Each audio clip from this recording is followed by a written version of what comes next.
If you're planning on attending Grocery Shop this fall, make sure to arrive in Las Vegas mid-afternoon on Sunday, September 28th. That way, you'll be able to attend the big Grocery Shop kickoff party being hosted by the CPG Guys in partnership with Rethink Retail. The party runs Sunday, September 28th from 6 to 8 p.m. Our kickoff party is where all the industry luminaries customarily gather to celebrate the beginning of this annual event. If you're a brand or retailer looking to attend or a service provider seeking to sponsor the gala event, email us at contact@cpgguys.com. In the meantime, make certain your travel plans ensure your arrival in Las Vegas to join us for the kickoff party. Welcome to the CPG Guys podcast. Your hosts, Sri Rajagopalan and Peter V.S. Bond, explore how brands and retailers engage consumers in an increasingly digitally driven world. And now, here are the CPG Guys. Hello and welcome to another episode of the CPG Guys podcast. I am your adorable co-host and co-founder, PVSB, and I also moonlight as head of industry and client engagement at Flywheel, the commerce accelerator division of Omnicom. I'm joined, as always, by my ride or die, my BFF, the Waldorf to my Statler, for those of you who remember the Muppets. He is the patriarch of the Raj family media empire. His incredible performing artist daughters, Ray and Laura. His wife, Kavita, who is also a great podcaster. I used to say he had even less followers than his cats, but recently Sri celebrated 25,000 followers on Instagram. It's incredible. It's at TikTok, one or the other. But anyhow, Sri, great to have you. How you doing, man? What's going on? I'm doing awesome, Peter. It's a sunny day in Los Angeles, 85 degrees. Everything's good. It's windy. We've got 5 miles an hour wind. I'm just happy we're doing this. We got a bunch of topics teed up today, but you know, Peter, I can't believe I have 25. This morning when I checked, it was 25. This afternoon when I actually posted it on Instagram and said thank you to the followers, it was 25.4. 1.5 hours later, as I check, 25.5. So we are adding followers by the hour. I can't say thank you enough. What is it about CPG retail that's just caught fire in this community, Sri? It couldn't be anything else. Do you have to deflate me, Peter? I thought it was my looks. I thought it is your good looks. It is your good looks. Thanks for joining. Guess what, people? We don't have a guest today. It was time for Sri and me to do a little rank punditry. We hadn't done it in a while. It's always something we enjoy, and our audience loves to get our point of view on things. And so Sri has combined. Wait. What? You almost sound disappointed when you say we no, don't have a guest I'm today. excited. This is by choice. I know. We are not suffering from a lack of guests. We have got so many people lined up. Episodes recorded that are awaiting final sign off. We got to release them, but it was high time. How many asks do we get in a week? This week it's Monday and there've been 5. Well, that's my point. Why are you sad? Crazy. No, I'm not sad. I'm just saying it's a lot, but Sri has queued up a whole bunch of topics that we're going to bat around. And before we do that, I'll just remind you, if you like what you hear, you're on Spotify, you're on Apple, leave us a rating. Our favorite number is 5, but you get to decide that. And while you're there, leave us a little review. Tell us what you like, what you don't like, what you want more of, what you want less of. Honestly, giving us a rating helps feed the algorithm, helps other people in our industry find our podcast. So I will tell you, if you type in CPG now on Apple Podcasts, Sri, all you have to do is type CPG and we go right to the top of the list. That's correct. Maybe because we're number 1. I don't know. It might have something to do. Those 5 ratings, all the kind, generous people listening to this show have helped us with. Maybe that's what's helping. I'm guessing. But Peter, I do have another request for the audience. Oh, yeah. Those of you that have landed on this podcast, somebody referred you over, do follow us on LinkedIn as well, because we're releasing over 25 pieces of content every single week. It's crazy. On the CPG industry and retail. Lots of things happening in the industry. We're going to discuss a bunch of them. Please do follow us on LinkedIn. Very easy to find. I was looking at some of the other, what I would consider our contemporaries in this space. and their engagement levels on LinkedIn. All admirable, all doing well. We stand apart in terms of our audience and the engagement of our audience. Isn't that a song by Martika, Toy Soldiers? She sings about that. Left, right, Toy left. Soldiers. I thought that we was Donny stand Osmond. apart. No, like Toy Donny Soldiers. Osmond. That's Donny It's Osmond. Martika, 1994, 3, something like that. You sure it's not a cover tune from the Donny Osmond Toy Soldiers? I song? distinctly remember Martika. We're going to solve this mystery before the end of this episode. We are. As we should. Sri, thanks as always. It's about time we did this. You and I have been, by the way, great seeing you last week. You and I were up in Ithaca at the Food Executive Program being run by Cornell. It was great to spend some time with you there. The summer's usually kind of dry for us, but there's another event, Shri, I just mentioned to you that I found out about. We'll talk about events a little bit later, but I want to give a shout out to all my fellow flywheelers down in Sao Paulo, Brazil tomorrow. The e-commerce Brazil forum kicks off. Shri, we talk about Shop Talk, right? Shop Talk is what? About 10 or 12,000 people, right? I'm still sad, upset, and jealous. You got to go to Santiago. Yeah. I didn't get to go, and we haven't yet been to Brazil together. So, Shri, do you know how many people are scheduled to attend e-commerce Brazil forum, which kicks off tomorrow in Sao Paulo? 30 whacking thousand. 30,000. That puts Shop Jacob Talk Javits to shame. To shame. It puts it to shame. CES doesn't qualify. I mean, all props to our friends at Shop Talk Grocery Shop. Loves it to death, but 30,000 people, Shri. I think the CPG. Do you think the CPG guys should be there next year? I'm going to answer that question another way, folks. If you're listening in, you will see the CPG guys there next year. Yeah, Shri, I was checking the weather out because it's winter there, right? But Sao Paulo is kind of like the Florida temperate compared to North America. So right now in Sao Paulo, it's like 73 degrees. I think we need to get there next year, Shri. 100%. We will be there. I will be there. CPG guys will be there. Peter Bond will be there. We'll be there. And I want to correct myself. Yep. Step by step, heart to heart, left, right, left. We all fall down like toy soldiers. Martika, 1988, baby. I was wrong on the year. Martika. Okay, so she gets the credit. But when was Donny Osmond? Did you Google for Donny? I'll get that answer out before the end of this episode. I'll give you my word. Maybe an inconvenient truth. I'll find that. But I got the Martika one right because I'm going to tell you the reason why, and I think it's important. Okay. Growing up in India, 1988, when I was still maybe 10th grade or something like that. You grew up in Virginia, Shri. You grew up in Virginia. You all be quiet now, okay? Y'all just mind your business now. Sir.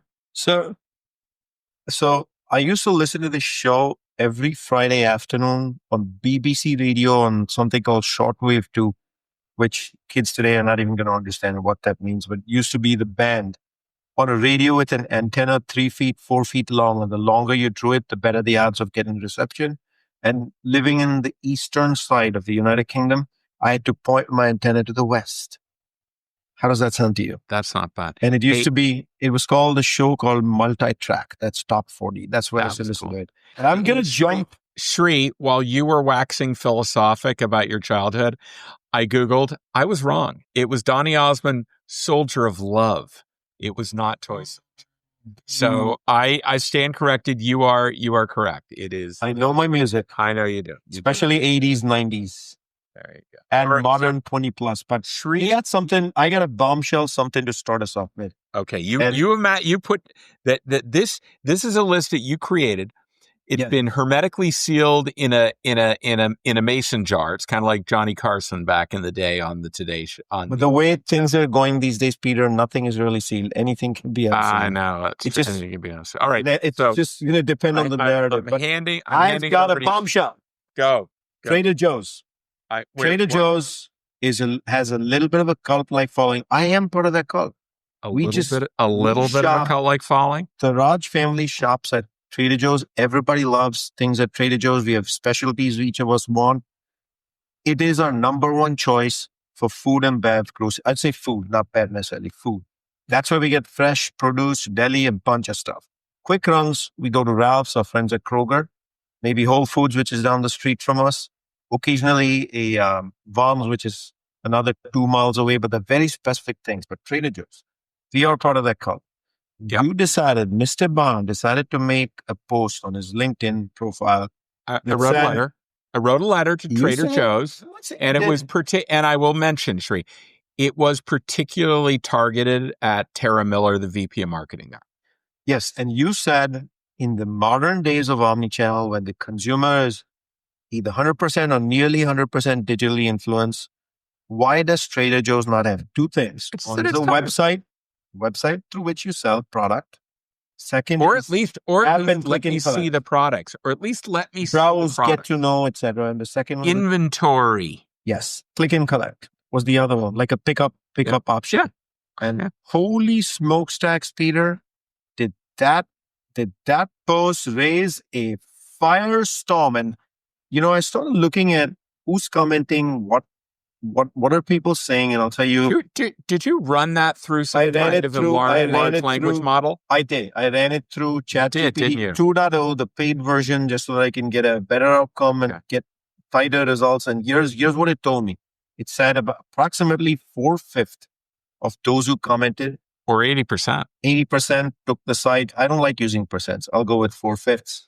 Okay. 4/5 of people who commented clearly were of the opinion that Trader Joe's is a very special in-store experience, and digital will ruin it for them because they are the primary shoppers, or they love going in store. They go with their kids, and even when the kids have grown up, they are part of the TJ call now, and they love that. Whereas if they mention any other grocery store, they have no interest. And 20%, I think, so eye to eye with you, it's that digital, of course, it kind of doesn't make any sense. And I looked up the profiles of those 20. We know most of them. They're two-income working families, both spouses. They're busy. Their weekends, they don't have time to shop, and they really want a pickup option. What do you have to say about this where you get 75 comments, 43 posts, 150 likes? Clear to say that post went viral. What are your thoughts? So my thought is in a subsequent survey of those people that were opposed to e-commerce, 90% of them own buggy whips, which is really interesting. I don't know if you knew that. I don't know. There's a cause and effect there, but I'm not Sri. I am not calling them Luddites. Seriously. No, but Peter, I want to. Okay, I'm going to be serious. What do you mean when you say Luddite? What does that even mean? It's a biblical reference to. No. I want you to simple English. The Luddites didn't like any type of technological advancement. They like the world just the way it is. And here's what I would say: most of them are saying, I don't want e-commerce. Guess what? You don't have to have e-commerce. You don't have to use e-commerce. Okay? But there are many of us who do. Like, Sri, that I was at the Wegmans opening last week in Norwalk, Connecticut.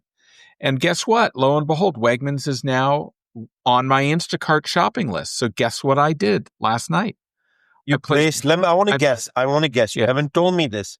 Yes. You placed an entire basket over $150, probably $200 or higher, your entire week's pantry loading. Yep. And you're going to go to click and collect or even home delivery. No. It was delivered this morning. I ordered it last night at 8 o'clock. It showed up on my door by 9 o'clock this morning. You got a young kid. You're busy, lots of activities. Sri, do you know what Trader Joe's share of wallet was for that transaction? Zero. So I don't begrudge people who love the idea of the nostalgia of going for a discovery shop. But I don't know if the Trader Joe's like around you is anyone like the one around me. The parking lot's always crammed. It's a fight to navigate. I have no desire to do that. And I certainly don't want to bring my daughter in, because if I do, two things will happen. One, she'll complain about how long it takes. And two, she'll start throwing extra things in the basket. So you know what? What if Trader Joe's gave me a dark store? It wouldn't affect anything to do with the in-store experience of the store in Orange County. Peter, I won't contest it because you know that I believe omnichannel is the way forward. There's no debating that is just silly at this point. Yeah. But I love my in-store experience at Trader Joe's. So does I have no problem with my it. spouse will not shop for groceries anywhere else. She's in love with it. And once I got introduced, so what? I know every aisle, and I think I even know price points. Well, here's the thing. Now, I want to talk about the parking lot, though. I want to talk about the pricing, though, Sri, because you brought it up. Okay. Truth be told, Trader Joe's pricing in some categories is really great. There is no better pricing in the cheese category than Trader Joe's, but there are a lot where they are more expensive. The lowest price, if you really want to get down to it, is their sister company, Aldi. Now, they have a very basic assortment at Aldi, and Trader Joe's caters to, I don't want to say exotic, but certainly unique items and unique flavors and a lot of what I would call indulgent products, right? Yes, for sure. I think what they've done with private label is a lesson for every other retailer, for sure. I got to tell you, every time I go, I do look for surprise and delight, even though it's mostly 95% or so the same products. It keeps me going back again and again. But I want to say something about the parking lot. It's horrible. I can only talk about the local one to me that I shop at all the time. Same here. When I finish my shopping trip, and these are not $50 trips. This is a full basket, $100 plus, maybe $150. When I'm backing out, I just completely tune in 360 vision, peripheral vision, you have to. Extra mirrors, because there's constant motion, people coming in, going out, cars in, out.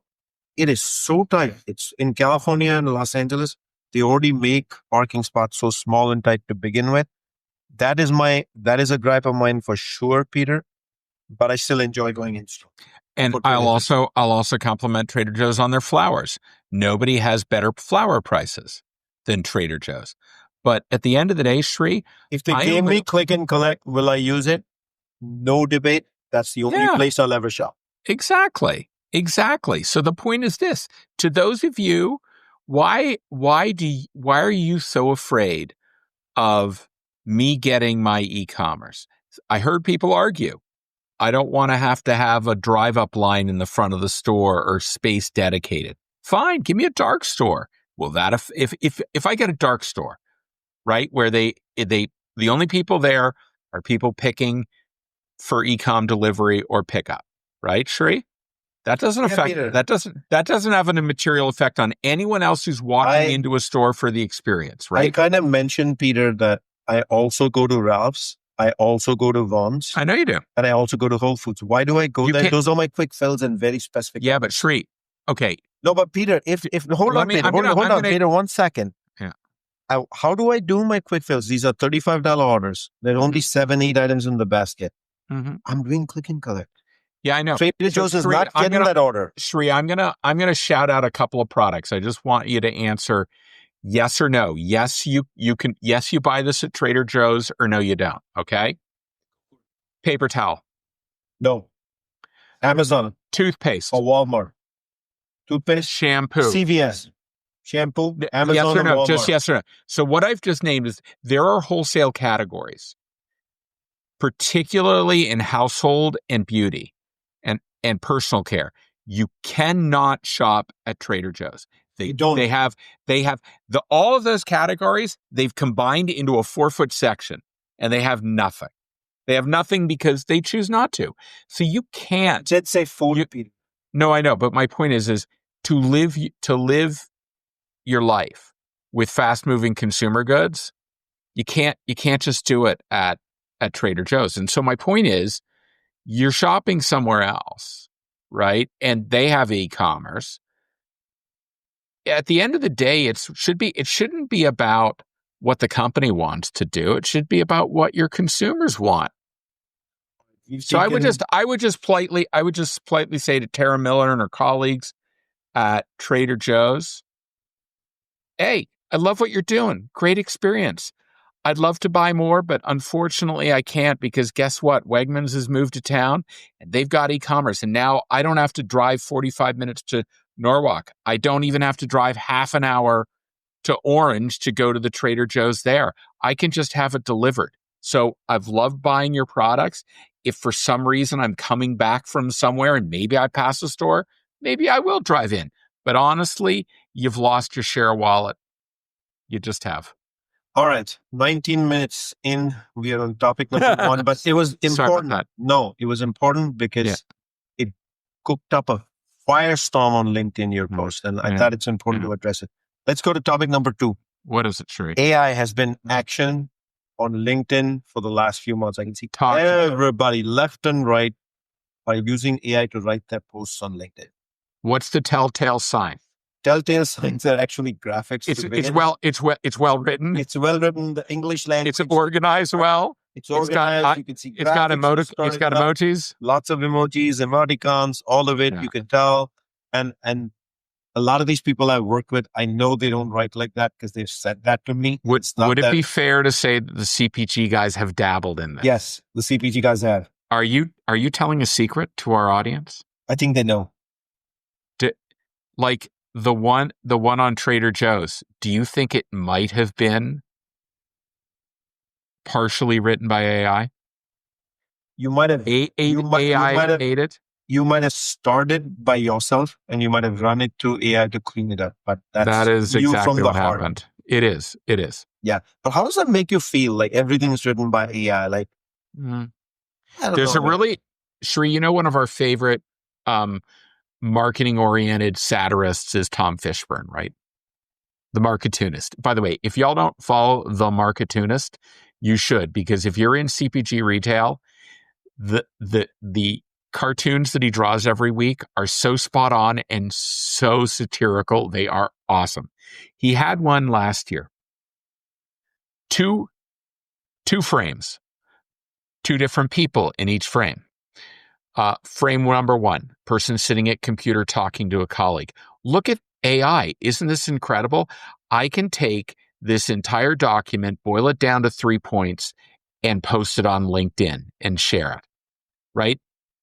Move to the other frame. Person saying, look at this. I can take these 3 bullets that I got off of LinkedIn and I can turn it into an entire document using AI. That's the irony of it, right, Sri? The question is, does it all help us process and think more and advance more? That's the real thing.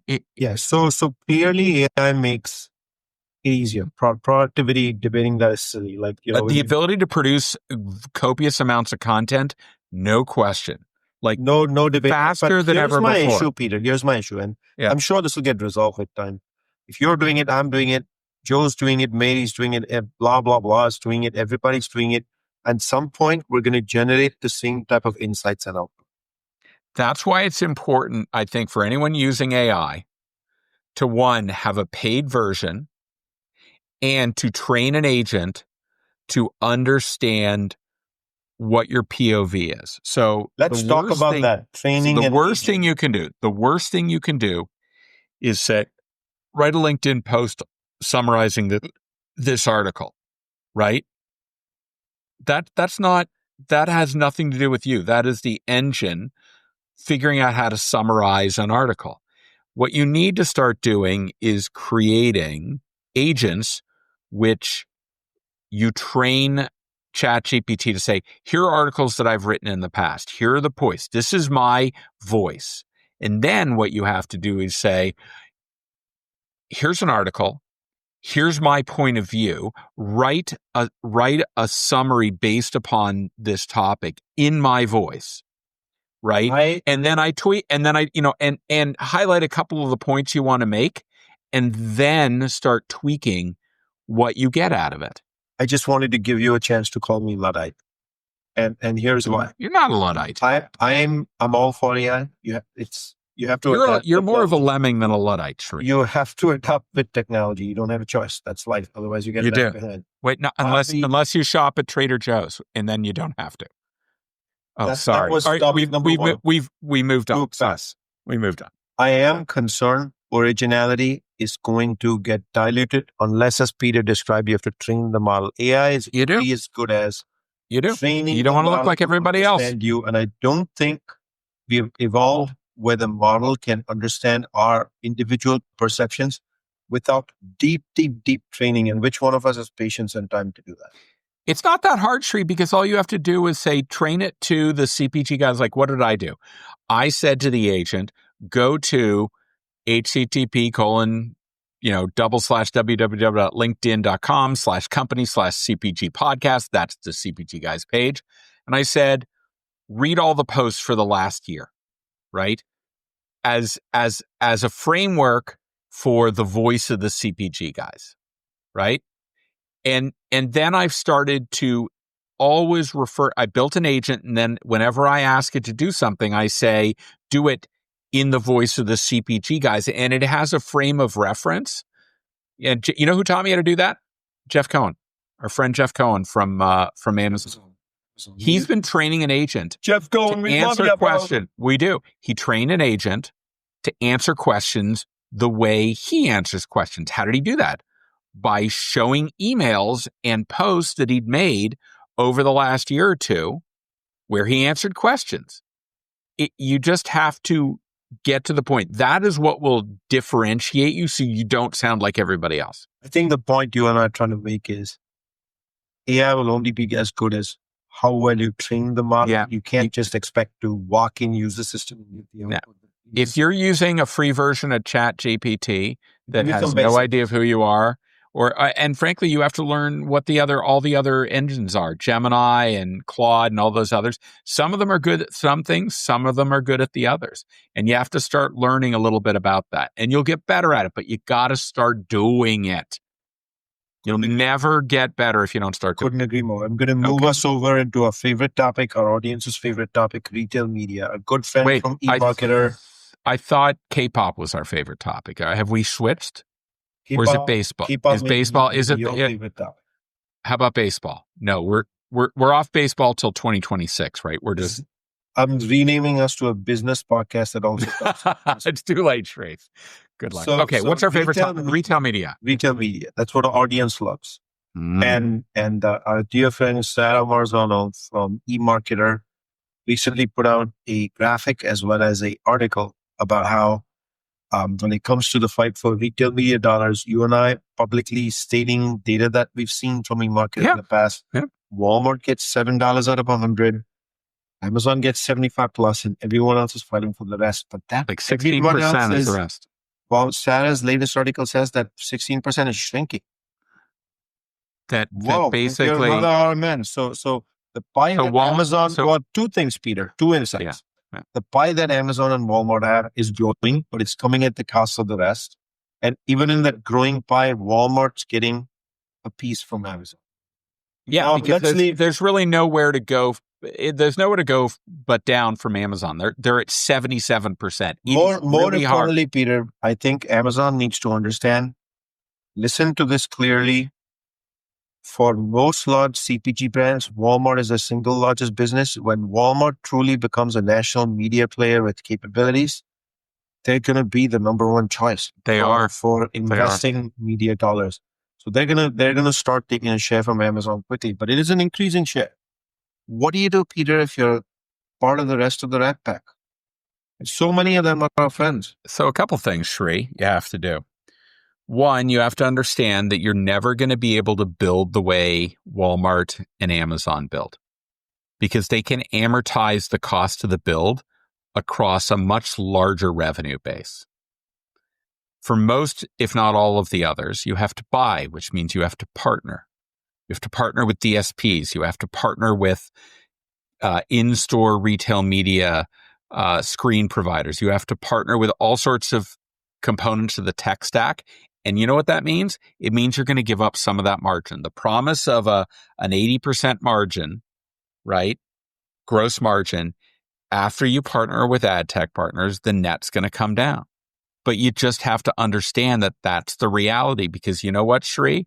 I'd rather get 50 or 60% of something than 80% of nothing.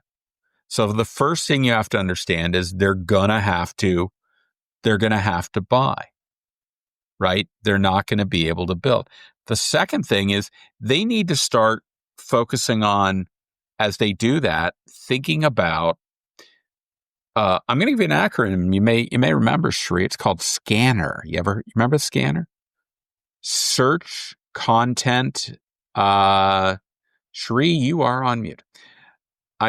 I think Search content assortment, navigation, rating, review. This is from our dear friend Chester Twig, Love Chester. CCL. Love Chester. So here's the deal. S is search, and that's the paid search component, right? So buying is going to be important there. It's actually the rest of the terminology where I think a lot of other retailers can make some advances. And there's one in particular. The content is great. You want to make sure that you've got all the content pipes. Assortment is, the price pack architecture. That's much more the manufacturer. The one where I think retailers will benefit is if they start turning to their CPG suppliers and say, I need help on navigation. Shri, why don't you tell me what that means? Navigation. What does it mean? User experience, Peter. It's very straightforward. At the category level. It's at the category level, isn't it? It's the ability for a customer to find what they want in seconds and be able to check out it in seconds without 30 clicks. People shop recipes. Yep. Ability to shop recipes in one shop.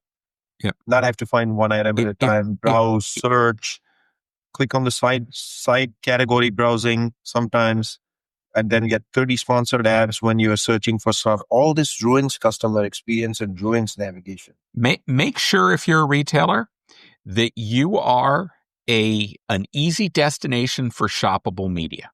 Other thing I must call out before we go to the next topic. Yeah. There's another reason why, other than Amazon and Walmart, most other retailers are going to struggle to scale their media business. What is that? And that's their merchants. Their merchants have zero training, zero Raj. They have limited training in media. It's not how they function. They are function to work off a soft JBP and investment dollars from CPG, and that comes via trade. Those numbers are already large. CPG is not going to budge and shower media dollars when you don't have media-like capabilities. Yeah. And most of them don't. And even if they add it, they're not going to have scale to be through media. Yep. It is a serious issue. And I think 2 years from now, 3 years from now, the shakedown has results, and it's going to be a handful of players, and the rest are going to have to still fight for trade dollars and call it media or whatever they want. So next one, Peter, the importance of store walks. Ooh, I think you were reminded recently walking into a Wegmans. We did one together. You did the Norwalk one. We did one on the way back, actually. We did one in Ithaca. Yep, in Ithaca on the way back to Beacon, New York, to see our good friends at Criteo. Tell us about the store walk and its importance, because I deeply believe anybody in this business needs to do store walks routinely and often, because that's where the action starts with the plan again in store. Yeah. So you and I both know that 90% of center store grocery and perishable grocery still happens in the physical store. So if you don't understand what the shelf set and how the store is organized and what's going on, then it's going to be hard to imagine how to do things on the digital shelf. You will learn so much by just walking a store, understanding adjacencies, understanding how products are co-merchandised. By the way, when I was in Norwalk, I ran into our friend Kevin Coop, who runs Morning Newsbeat. Shout out to Kevin. He was walking the store with the store manager on the day one, and he was talking about it. He wrote a really nice post in Morning Newsbeat. But I think that you need to understand so much about how products are presented to consumers in a physical store, because a lot of that mindset will go into how they shop the digital shelf. What do you think? Peter, you also pick up a bunch of competitive intelligence knowledge. You do, displays, pricing, unconventional displays, new items that may take time to show up in your syndicated data reports that you're very used to. And even if you have a field sales force, by the time I report it, it may take 10 days or a week. I haven't seen anyone to the day, including DST, successfully capture in-store intelligence from the field force in any meaningful manner to act quickly. So I believe deeply, deeply, deeply that store walks should be the way of life for anybody in a commercial role in CPG. Next one I have, Peter, is conferences. Where are the CPG guys going to be? When was the last time we went to a conference, Sri? It's been months. God, I feel out of the game. Was it Shop Talk? I think it was Shop Talk. Oh, no. Come on, man. We were in France. Oh, yeah. We went to Cannes. That's right, in June. But like July and August, just quiet times for the CPG guys. And where are those CPG guys going to be in the near future? Where can people expect to see them? Got any parties going on? Let's talk about the 10 dinners. Grocery shop. Okay. Las Vegas, the 28th of September through I think the 1st or 2nd of October. We're doing a big kickoff party in partnership with Rethink Retail on Sunday evening from 6 to 8. That's going to be fun at Mandalay Bay. We're going to be hosting I think 3 private dinners, Sunday, Monday, and Tuesday night for some clients of ours. So that should be fun. We're looking forward to connecting with the people that'll attend those. It gives us a little bit more of an intimate setting for us to talk. It can get a little loud at that party on Sunday night, the kickoff, but there should be about 200-300 people there, Sri, so that'll be a big party. But grocery shop's we're going to be in Las Vegas then. We'll be in New York, I think the week after that at Advertising Week. May even see us up on stage there. We're working out some details, but we may be moderating a panel or two at Advertising Week, and we're trying to see what else we can do while we're there. It's always good, and things are still in flux. And then Sri, what have we got in November in Nashville? Are we honky tonkin'? What's going on? Y'all just be cool right now. So we're going to the Unboxed show.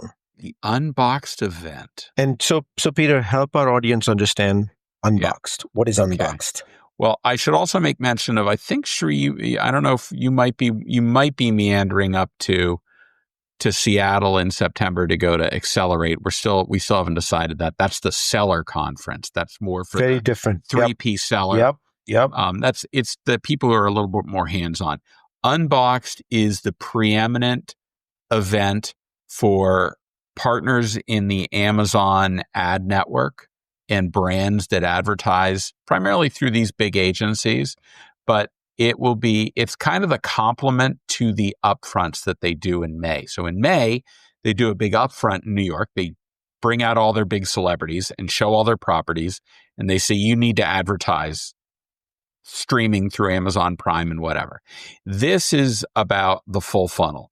This is about everything from search to DSP, streaming television, Amazon Marketing Cloud, Clean Room. It is the be all and end all for anyone who is serious about full funnel advertising at Amazon. It is a big, big, big event for people that are in the Amazon advertising ecosystem. And that means if 77 cents of every dollar in retail media goes to Amazon, then that's where you want to be. It's the granddaddy of the conferences.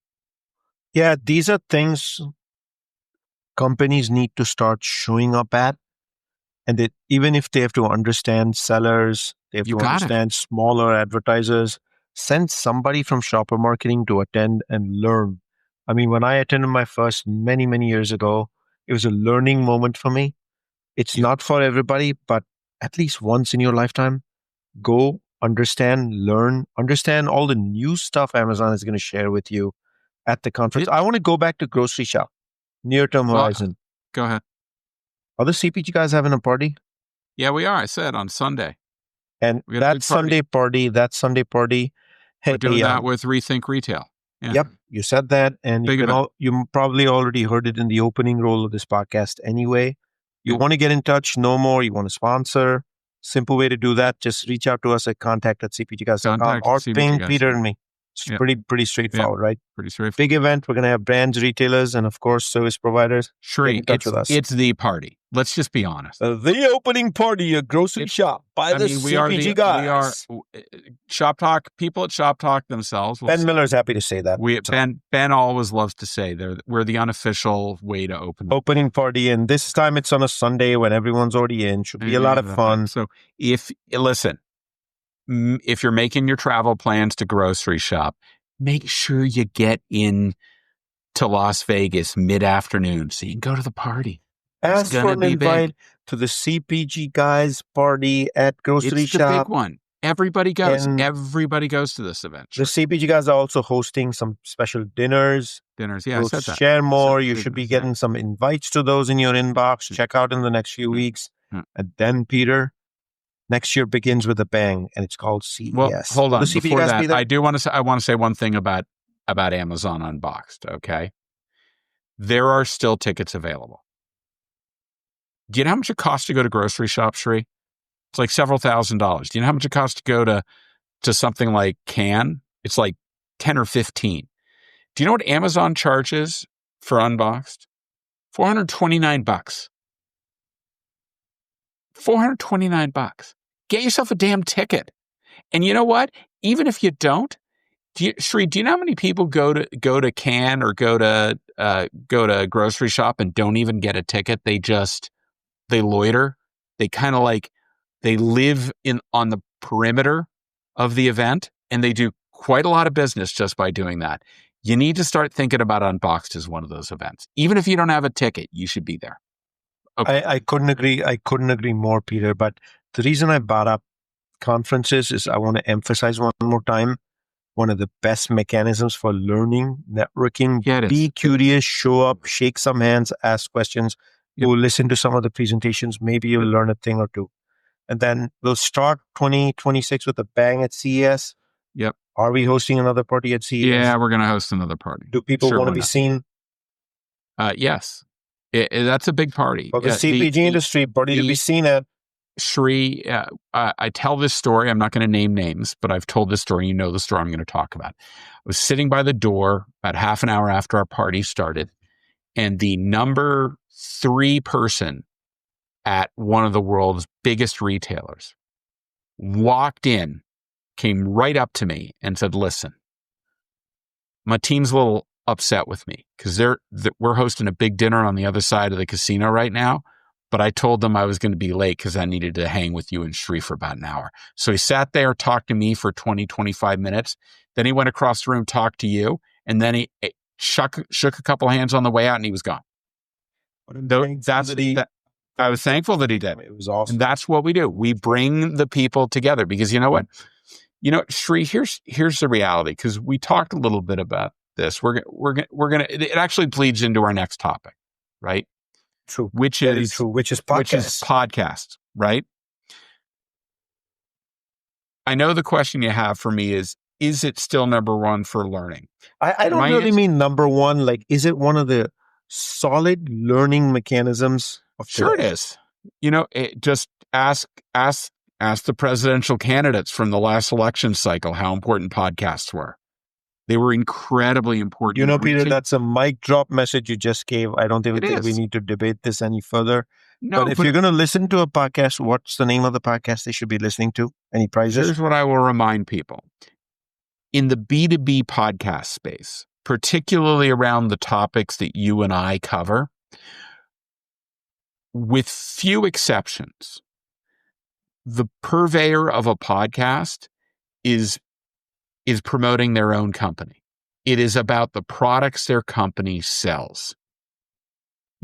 Ad tech companies, insights companies. That's what it's all about, right? So they have what I would consider to be, understandably, a very company-focused point of view. You and I are fundamentally different. Yeah, there's a word, Peter. What's the word for you and me? Practitioners. We are independent practitioners. Yeah, I work for.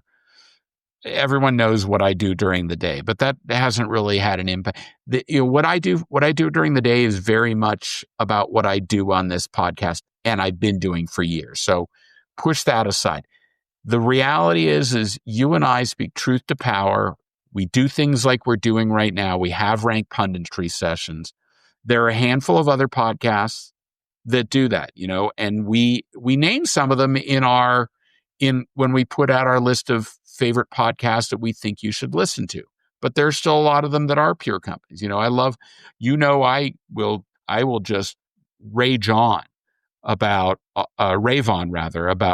my friends Todd and Tom who run the Middleman podcast. Yeah, they work for an agency, but those guys they speak truth to power, right? But for the most part, people that are running podcasts in our space that are B2B are there to either promote their company or to heap praise on their clients. And that's not what we do here. That's just not what we do here. So to be very clear, Peter, the purpose of the CPG Guys, it's not like people already don't know, is to provide education. I call it edutainment. It's about baseball, right? It's about entertaining, and we don't entertain for the sake of entertaining.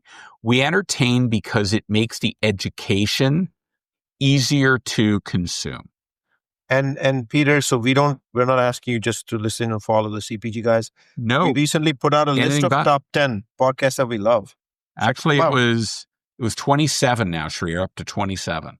27 list in we are 27 trying in the list to create a culture where people in our industry use podcasts as a way to learn. And if all they do is listen to our podcast, they're going to get bored out of their mind. Well said. If all they hear is you and me, as much as you and I like to hear each other talk, we need them to listen to other points of views, other areas of focus, because if they do that, then we'll be in the rotation and they will regularly listen to us as they will other podcast purveyors. So if you haven't seen it, go to the CPG Guys LinkedIn page and you can find a nice PDF of 27 podcasts that we like to listen to, right? And you'll learn if you just listen to a bunch of those, you'll learn. So do it. It's great. And you'll have fun doing it. I promise you. So we got a couple more topics here, Peter. Yep. Yeah. We recently partnered with Cornell University to kind of do the first retail media program for CPG and retail executives. Shri, do you How did that go? Cornell is considered to be the first national university? And do you know that it was, from its founding in 1875, it was the first Ivy League school to be co-ed. What do we know about Cornell and ice cream? We know that they have agricultural degrees and that they've created all sorts of different dairy-focused products, pasteurization. I mean, there's just they have patents, they have so much stuff. And the Milk Bar, the ice cream shop on campus, is a must destination when the CPG Guys are in town. It is a must visit. Go check it out. You were like, when I said we're going to Wegmans, what did you say? We got to go to the Milk Bar first. We got to go to the Milk Bar first. So that's what we did. But Cornell, Shri, we've talked about this in the past. Show me the way to the Milk Bar. We successfully completed back in May the very first executive ed in-person program for retail media. 4 days, Cornell certificate. I think the attendees walked away energized. What was the feedback? Attendees walked away energized. They loved what they saw. They enjoyed the curriculum, but they also enjoyed the networking. I know many of them have formed smaller groups and stay in touch with each other to bounce off. That's what we wanted. Ideas and learning. We wanted that. Yeah. And due to the super success nature of the first of those, we need to answer a big question that many of us have asked for and the industry is asking. Are we producing logo t-shirts? A second one. Oh, yeah, that question. Do you want to answer it? Yes. So we are in talks with Cornell. We've given it some thought. I think we will likely have a second one, but hold on to that thought. More coming from the CPG Guys. We know you want it. There's a need in the industry. We haven't inked the paper yet, but I think the industry wants. We did reserve the hotel. Shoot. People, Shoot. it's going to be the week of June 6th. Okay. There we go. So it's going to be after. You wouldn't let me tease. Come on. I'm sorry. Come. But the thing we're still talking about is how do we take this international? That's to be determined. We're working on that. Who should attend this program in the future? Shri, if you are honestly on the retailer side, if you're running a retail media network, you should be at this event. And if they want to know more about details of the program that took place, can they ping the CPG Guys? Yeah, they can ping the CPG Guys. If you're a brand, and If you're running media for a brand, you should be there. If you're a CMO, you should be there. And you say, why a CMO? Listen, you got to understand what retail media is. It's just getting bigger and bigger. If you keep outsourcing it to someone on your media team or your agency to understand, it's Shri, it's like what you say about social media. If you're a CMO and you don't have TikTok and Instagram on your phone, I'm not asking you to post, but you better be doom scrolling every now and again. Because if you're not doing that, you don't know your shopper. I would argue if you're a CMO and you don't really understand retail media, you're doing your brand a disservice. Please, please, please come to our program next year. It will. Everyone who went thought it was game changing. Absolutely. So we'd love to see you there. People. We'll be sharing more information on next year's program shortly. It's coming. Get in touch if you want to know more. And we're sorry if you couldn't make it to the 2025 edition in the summer. Now, Peter, I'm going to read out the names of 5 episodes on the CPG Guys, and you're going to tell me what's special. What are we? Okay, so what are we talking? These are just we're 8 months. We're 8 months into the year, right? Yep, 7. These are July hasn't finished yet. Some of these are the most listened to episodes, but not all of them are. These are episodes that you and I have personally curated to say they are significant retail episodes that if you have not listened to them, you're doing yourself a disservice. You missed out big time.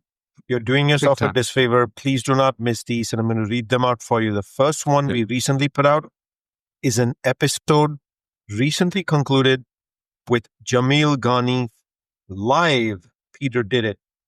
Tell us more about the episode from Amazon. So Jamil is the worldwide head of Amazon Prime. He's vice president, worldwide head. And we did it on day 1 of Prime Day this year. And why was it so important? Because he really kind of clarified what is Amazon Prime. It's not a loyalty program. It is a subscription service, which gets you all sorts of benefits. And his goal is to give you disproportionately great benefits when compared to the competitors. And he really, really articulated what Amazon Prime is all about. So absolutely listen to this episode. Jamil is a fantastic guest, full of knowledge, and really answered our questions comprehensively, Shri. I was blown away by that episode. Second one, Peter, was shot at CES earlier this year. It was the opening episode of Women's Month on the CPG Guys. Diana Marshall from Sam's Club. What was special? So, Shri, first I'm going to tell you a side story. I was having dinner that night after we recorded the interview. Sam's Club was hosting a dinner over at the Eiffel Tower restaurant in Paris. And I was supposed to go with a colleague of mine from Flywheel. And at the last minute, she couldn't go. And so she sends me a message and she says, hey, listen, I can't go, but I'm really trying to get something done with Sam's Club. Do you think you could get some time with Diana Marshall, the chief experience officer at Sam's Club? It would mean a great deal to me. And I replied back to her in Slack, well, I just had an hour interview with her on the podcast today, but I could probably walk up to her and ask her another question. And then you could see the ... Okay, that would be good. But in all seriousness, Diana Marshall, who our friend Harvey Ma reports up to, Harvey being the head of Sam's Club Map, their retail media platform. I mean, she was just very articulate in the value proposition from a customer experience that Sam's Club is delivering to its members, right? The Scan and Go app, the new Scan and Go advertising, the in-store experience, the in-club experience, I should say. I mean, she really paints an incredible picture about how Sam's Club is separating itself from the rest of the club format. It's a really, really solid conversation. I highly encourage everybody. Also, pretty solid insights on just leadership, where in the retail setting and how to transform, evolve over time, and be just that boss omnichannel leader. The next one I have is Greg Pulsifo, who's the SVP of e-com for Sam's Club. We dove in depth with him about how e-commerce runs at Sam's Club. We love the Scan and Go. We talk about it all the time, right? Yep. one of the best forms of retail media that can possibly exist is scan and go, because you're in the moment at the point. But just about the whole in-club experience absolutely of being able to just scan the barcode, throw it in your basket, and now you just push it right on through the what do you call them, the archways, and boom, you're paid for. You're out. Greg, you have one of the highest performing episodes of 2025. Yeah, people liked his episode. If you want to learn more about just omnichannel general, given his background that he came from VF, he was actually at General Mills. He was at Apple.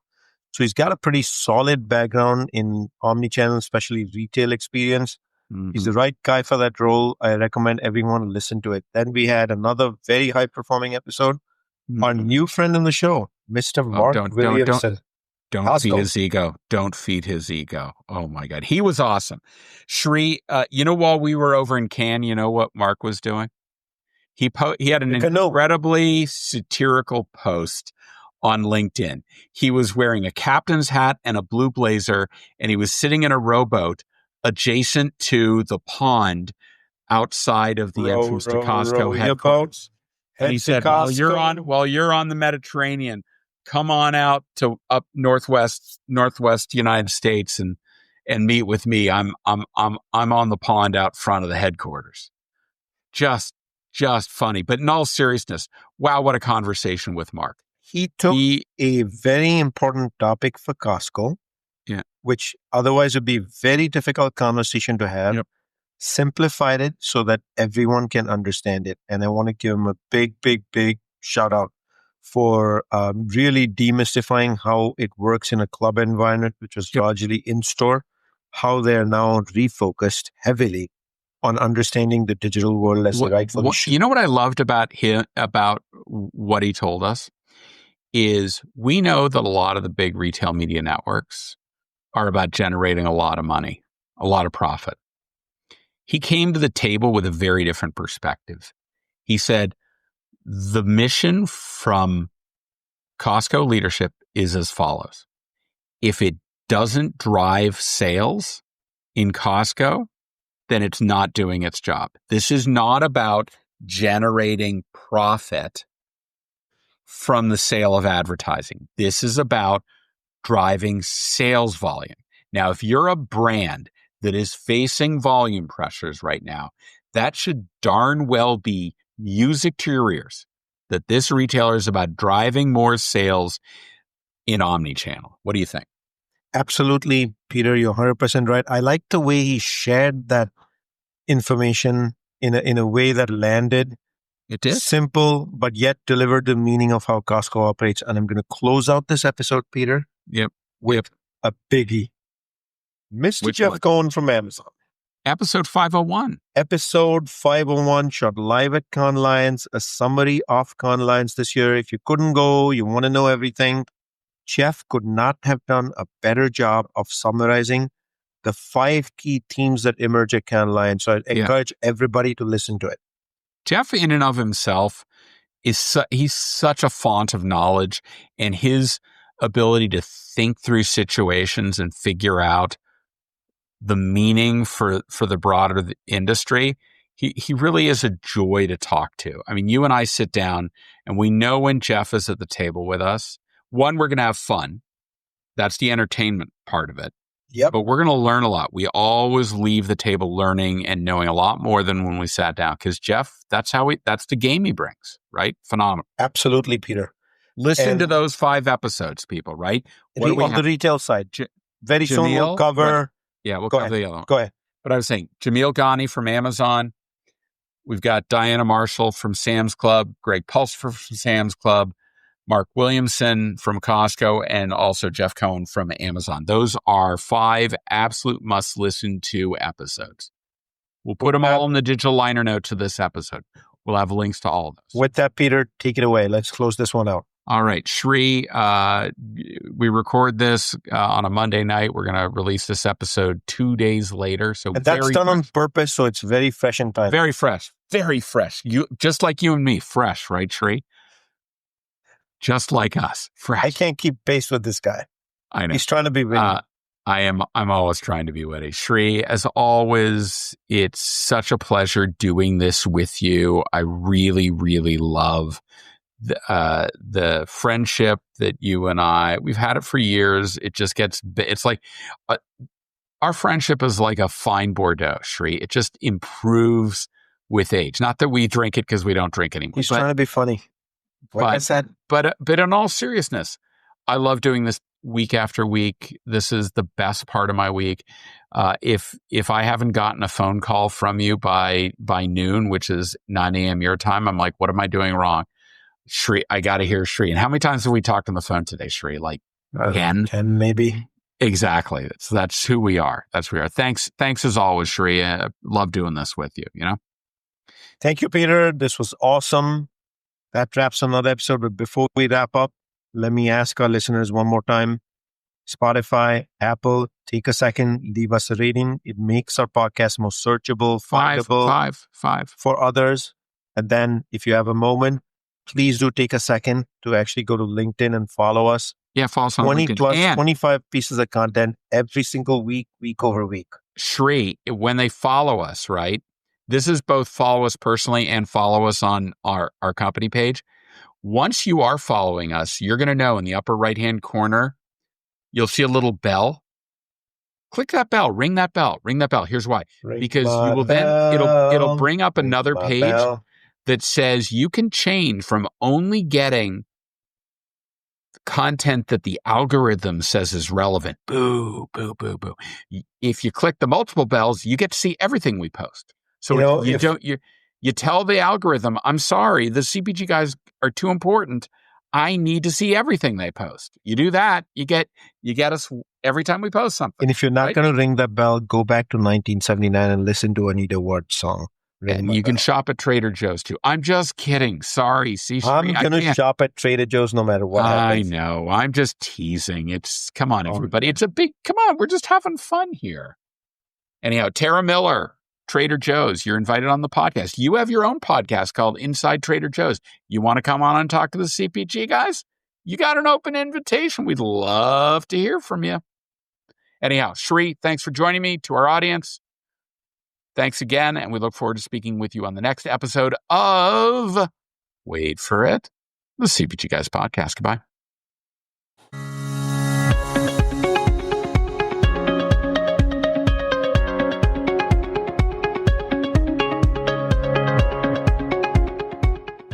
The content in this podcast episode is provided for general informational purposes only. By listening to our episode, you understand that no information contained in this episode should be construed as advice from CPG Guys LLC or the individual author, hosts, or guests, nor is it intended to be a substitute for research on any subject matter. Reference to any specific product or entity does not constitute an endorsement or recommendation by CPG Guys LLC. The views expressed by guests are their own, and their appearance on the program does not imply an endorsement of them or any entity they represent. The views expressed by CPG Guys LLC do not represent the views of their employers or the entity they represent. CPG Guys LLC expressly disclaims any and all liability or responsibility for any direct, indirect, incidental, special, consequential, or other damages arising out of any individual's use of, reference to, or inability to use this podcast or the information we present in this podcast.